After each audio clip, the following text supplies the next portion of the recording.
listen up, y'all. It's the queen of automation, Megan Donnelly, here to give you inspiration. Founders and business owners gather round. I'ma show you how to build systems that'll astound. Streamline your processes, no need for Hey everyone, welcome back to the Queen of Automation podcast, where we talk about why technology is only good when it works and how I help you make it work. Today, I am proud to introduce you to someone who I can call a friend and a networking partner. His name is James Mayer, and he makes finance fun. That's all I'm going to say. Like, he makes finance fun, which is really funny to me because he's going to laugh. I say this all the time. The banking industry is the banking industry. We're not going to say what it is, right, James? We're just going to say, the banking industry is what it is. And I have absolutely loved his content on LinkedIn. We met a long time ago in our favorite group, Brand Built, and he came to the group looking for like content inspiration and like trying to kind of up his content game. And he's kicking ass. Like, it's so good. The stories are awesome. The relatability to life and how finances towards the end of your life, why it's so important. And it's very cool. But I'm going to stop talking. I'm going to let him introduce himself. Tell us where you're calling in from and tell us all about who you are and what you are doing these days. Well, as you said, my name is James Mayer. I manage a wealth management team in Northeast Ohio. Our goal is to help people realize where they are financially and try to help them have positive conversations about where they'd like to go on their financial journey. And from there, we try to help them build a plan that gives them the greatest chance of success with their current standing to where they'd like to be. So we have a specific process and we try to help push people along in that direction. What I think is so cool. Yeah, that's perfect. Like, what I think is so cool about, seriously, it was so cool about what you do and how you do it is every time I have a conversation with you, first of all, you're just a really down to earth guy. One. Two, you actually give a shit. Like, you actually care about the people that you're helping. You're not in it just for the money. Obviously, you have to eat. The money's nice. Otherwise, you probably wouldn't still be doing it. But you actually care about the people that you're helping, which is very cool. And one of the things that I've learned from you over many, many conversations is how I don't even know how to say this the right way, the end of life planning, if you will, and it's not even just end of life, but retirement planning, like as you get over the age of 35, right? Like, it happens really quickly. And things move a lot. It seems like things move a lot faster, even though it obviously doesn't, but it feels like it does. And what I've been loving the most about all of your stories that you've been putting out in your content lately is relating them to people's situations, kids' college funds. You did a post a couple weeks ago about, I think it was about like somebody getting their license and driving and like just different like relatable things. Because what do we always talk about in Brand Built? We always talk about there's one life, right? You have one life. You can't really separate work life, right? Like, work-life balance doesn't really exist. And I've been dying all week since I had to reschedule this. I've been dying to ask you this question because I can't wait to hear your opinion on it, because there's really not a work-life balance. It's all one life. You're one person. You can't clone yourself, because if we could clone ourselves, that would be so awesome. We'd all be bazillionaires because there'd be like 5 Megans and 8 James, and it'd be great, right? What I love about what you're doing is you're connecting and integrating the work and the life, because you're like, hey, you're spending all this time working and doing all this, whether it's for yourself as an entrepreneur or you work for somebody else, it doesn't matter. How about you let us help you put that into a lifestyle that you're going to actually enjoy? Or what would you like your lifestyle to look like? And I just think that is the coolest conversation that you could have with anyone, because you're not telling people which way they should go. You're not like lecturing people. You're just trying to help them get to wherever they want to be. And I just think that's fascinating. And I haven't met anybody in that type of finance situation that has I don't even know if the right is personable, but has been that way and talked about it in the same way that you talk about it. Well, I appreciate you saying that. We really believe that you can't give anyone advice until you really know them. Understand what's important to them, understand their story. I do a lot of references to my children, and that we were talking about the driver's license. I have a 15 and a half year old in Ohio. For some reason, they changed the law, and that's when they deem these kids responsible enough to drive. And, I could have done a post about Jeez. life insurance because that's what I feel like I need riding in the car with her. But, it just seems like yesterday I was at the hospital when she was born, and here she's 15 and a half. And, we get busy. Life is happening. And sometimes you need someone to step in and say, this is what's going to happen. Your kids are going to get older. They're going to need cars or want to go to college, or, these things are going to happen if you make the time to plan for them or not.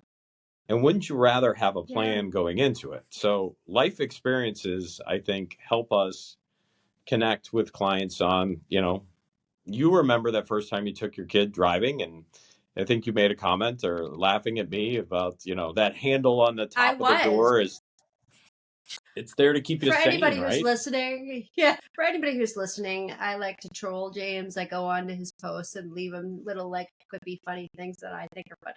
Inside jokes that we think are funny. Probably no one else gets them or thinks I'm crazy, but that's fine. It makes me laugh. I don't care. It makes James laugh. We're good. But Yep.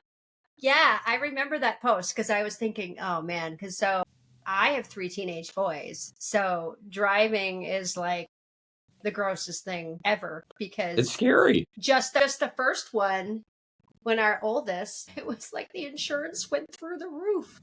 And then his car is actually broken right now. And I was like, I'm not fixing your car. You have a job, like you fix your own car. And if we take that car off the insurance, the other 2 expensive cars that are mine and his dad's are so expensive, because they're newer and they're expensive, then the insurance goes up by like 3 or 4 times, because then he would be listed as a driver on my SUV. And I was like, okay, so we're just going to keep him listed on the car that's sitting in the driveway until he figures out what he's going to do, because I'm not going to. Anyway, whatever. So the reason I wanted to go down this conversation path with you is because this right here, we talk about work and life and building a lifestyle you love. This part of your operations, if you will, right? I talk about tech and operations and automation and all of this stuff, and you can do all of that, right? Like I can help you simplify your business. I can help you simplify your life, your personal calendar, like all of that stuff. What I can't help you do is what James does. I can't help you plan for all of the stuff that's going to happen. Like he said, whether you're there, like whether you plan for it or not, it's going to happen. And so to me, what you do is kind of an essential operations, like it's an operational thing for your life. I talk about business operations and digital operations, but this right here, this is your operation, the essential thing that you should be doing. As I'm saying this, I still owe James things that, there I have a box of homework that's sitting right over there, and I still owe him my homework. So do what he says and not what I'm doing. But am I wrong? Like that's how I see what you do. It's like you are putting in this is like your operation. This is your business operation. You're helping people build this lifestyle, and I can't even begin to. I don't even know where you start. Like, how young should you start? Younger is always the answer. 5, 3. Whenever, as soon as you can. No, I think what most people, they get caught up in the I should have done this or I wish I would have done that, and there's nothing we can do about that. But here's where you are today. You're sitting here right now in your situation. You got 3 kids. For each individual person, it's where are you right now? And then understanding what are you doing today? How much are you spending? How much are you saving? What is your lifestyle? Do you want to be in Wisconsin in February? No, maybe when you retire, you never want to be in Wisconsin in February ever again. What do you want this life to look like? And then as you get to know that, about the person, what's important to them, how you can get them to prioritize. James, I can do this for 10 more years and then I'm never seeing snow again. Or I am never going 6 months without being on a beach, or whatever their goals are. We can kind of back into, these are the steps we need you to take to give you the greatest chance. And with you being the queen of automation, I love getting clients in a situation of, okay, we need you to save X amount of dollars a month. And we're going to do that, not when you feel like it, but you can automate that. You can set that up on a reoccurring situation where you don't have to think about putting that money aside. It's happening for you. We see lots of people do well with a 401k because they don't have to think about it. It comes out of their paycheck before they ever get it.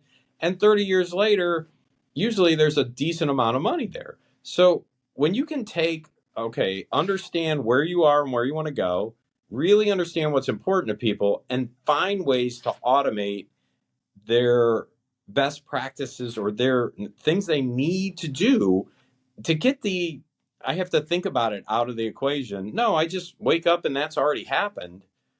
I think that's a big piece. So your queen of automation piece, there's a lot of that we try to use in our client relationships on how can I make this easier for you to do the right things. And, most of us, I think people get scared, right? Like they get, first without of a all, doubt. we don't know what we don't know. Like, and I'm not going to tell you, I won't even lie. That box that your team sent me, first of all, amazing packaging. It's beautiful. Like it's this beautiful branded packaging box. They sent me all this information and I opened it up and I went, holy shit, because it's super scary and intimidating. It was like, wow, okay. But,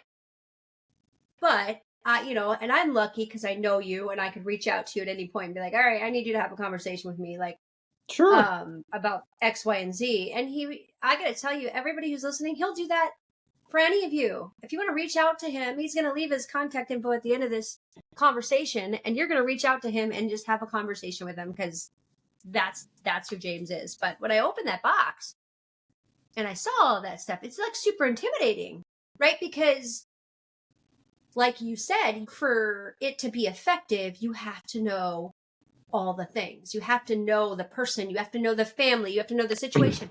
Automation and technology are the exact same way.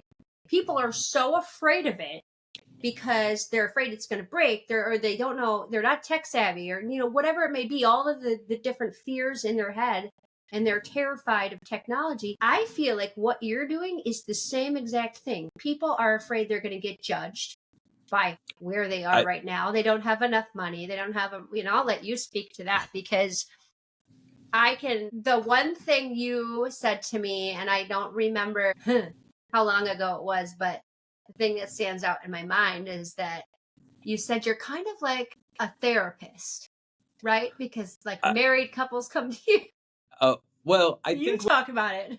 when people get comfortable talking to you about their money, that's kind of a big guardrail that once they get through that, they will talk to you about almost anything. And in my career, there's a lot of conversations that I wanted to be, I'm not qualified to be listening I don't want to be here.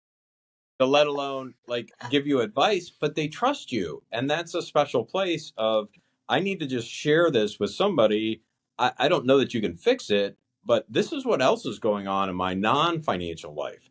So I think when people get very comfortable with you, it's so much easier to work with. Now, when you meet someone the first time, unfortunately, I have to ask you like personal questions. I have to dig deep into your life and your financial situation. So it's better to be gentle and build a rapport with someone before you start asking them, how much money do you have? How much money do you spend at, Lululemon or, at Starbucks or, whatever these places are that someone may enjoy. I told you not to talk about my Starbucks bill. Yeah. So, and the idea that you want people to feel comfortable and never judged about, if they're taking the step to talk to someone, you don't want them to feel overwhelmed or intimidated or ashamed. They've already taken a big step just setting a conversation with you. So you want to be able Yeah. to make them feel comfortable and be able to start working towards their goals. I absolutely love that because it is a very intimidating thing, and people are weird when it comes to money, right? Like it's all Sure. dependent on kind of how you were raised, right? Some people don't want to talk about it at all. Some people are willing to talk about it with whoever asks them questions, and then there's the people that are probably the majority of people are in the middle where they talk about it with non-strangers or something. I guess I don't know. That's the statistics on that would be, I think, fascinating. But I'm a nerd because I geek out on like statistics like that because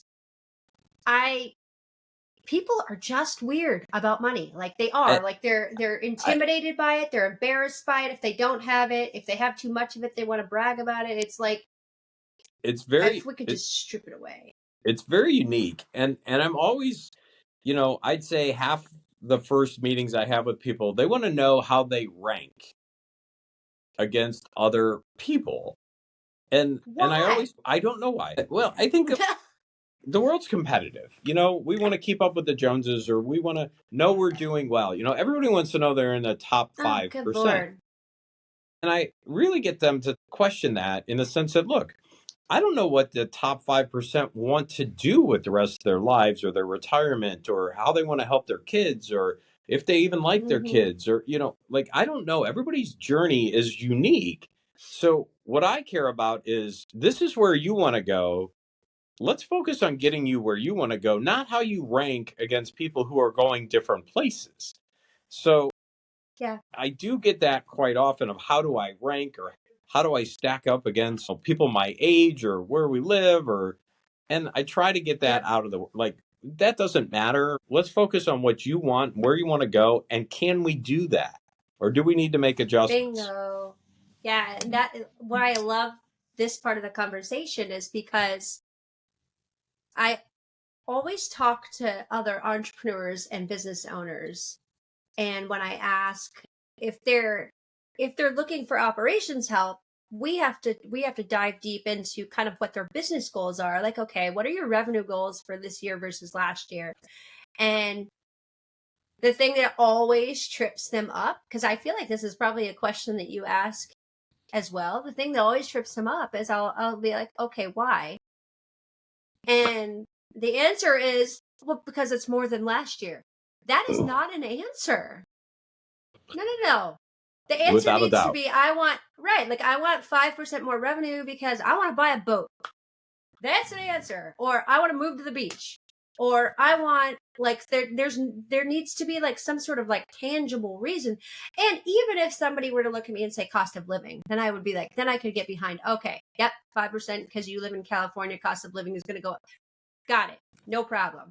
But when people don't know, that is a red flag for me because they're choosing to keep up with the Joneses. They're choosing to grow their business based on the top 5% instead of based on where they want to be in their life. And it's kind of like, that's never going to work. Just because you get $2 million, that doesn't mean you're going to be, that comes with its own set of problems.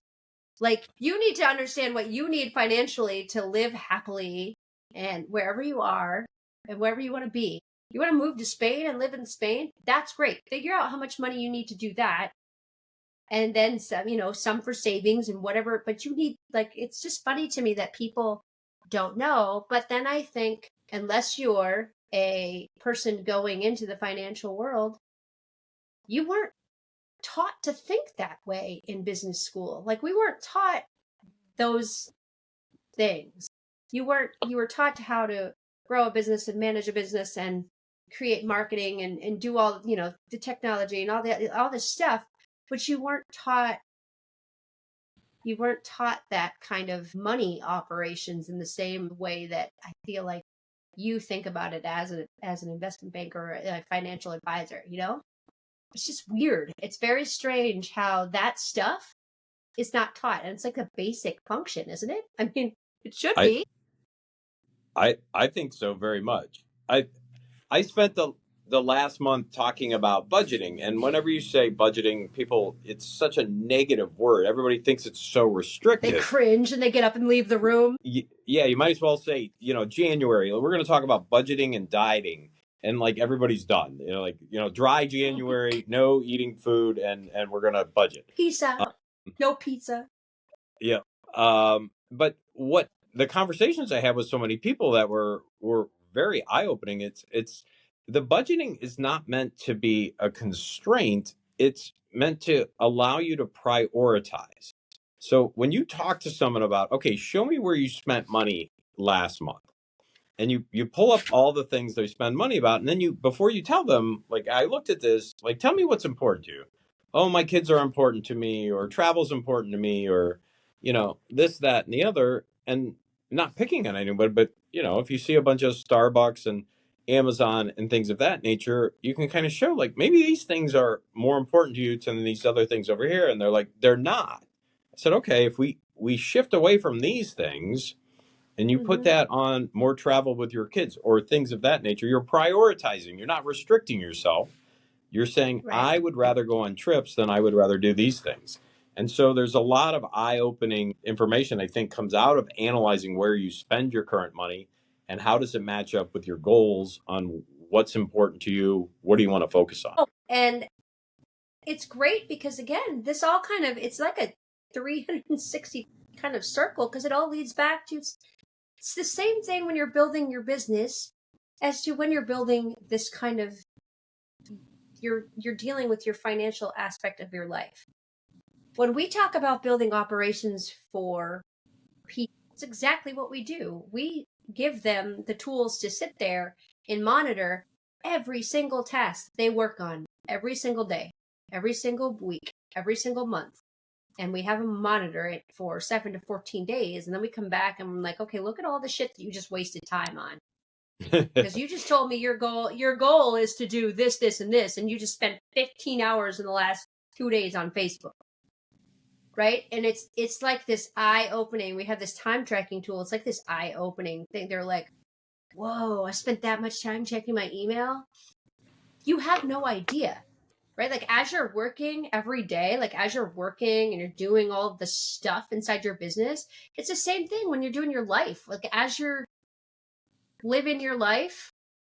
The funny story, and I'll tell this story because James will laugh. James is saying Starbucks because I told him the story. When I worked in corporate America, there was a Starbucks that was like right around the street from where I went to work. I would stop there on my way to work, and then I would go there with my boss and a few other friends at lunchtime. So I was getting Starbucks twice a day, okay?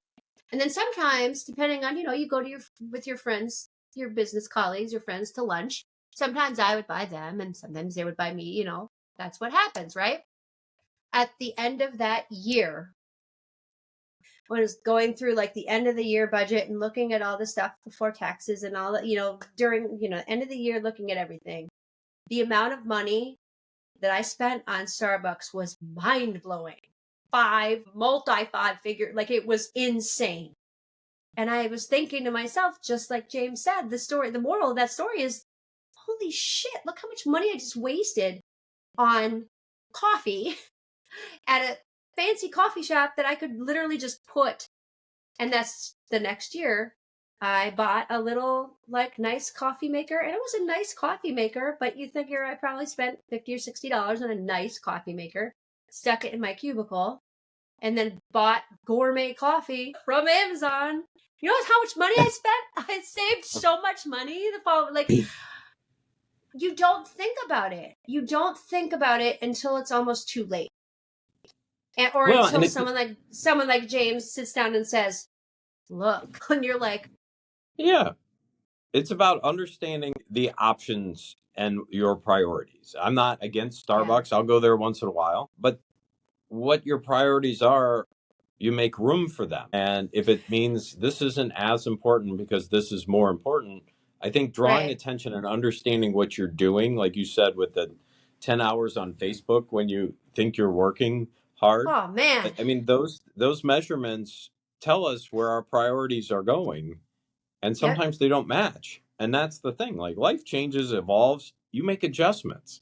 So what do? You take Facebook off your work computer or off your phone, and you delete the Starbucks app except for the weekends or something. I don't know. It's there are so many ways in business and in life that you can just, first of all, don't be afraid to ask for help. And I'm sure you'll agree with me on this one. First of all, don't be embarrassed. Don't be afraid to ask for help in business or life. And find somebody that you know, like, and trust. Somebody like a James, and I hope I'm trustworthy for people who work with me. Find people that you know, like, and trust that can actually help you. They're not going to judge you. They're not going to look down on you. All they're going to do is assess the situation, take the emotion out of it, assess the situation, and help. Like, that's the cusp of it, right? Like, we're here to help people and help them just get to the next stage in their life. And it's really hard sometimes, because I feel like people get, like we said, people get caught up in their own head, and they get caught up in how people see them in the world. And I wish that more people talked to you. I really do, because when we first met and we're talking in just our like a small group or whatever, it's just fascinating to listen to you talk about all of these different things that you can do and you can help with. And I don't know, I find it fascinating.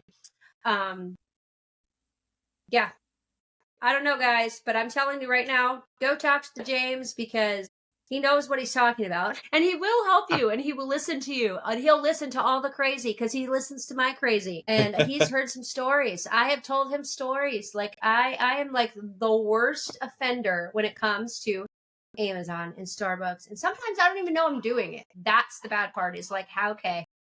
And so if you're in that ADHD brain like mine, and you just do things, let's put it this way, I don't have fuck you money. Okay, that's all I'm gonna say. If I had that kind of money, then it wouldn't matter, right? But I don't think any of us who are listening to this podcast or having the conversation with James are in the position to be like, here, James, here's a bucket of money, do whatever you want with it, because I'm gonna go over here and do whatever I want anyway.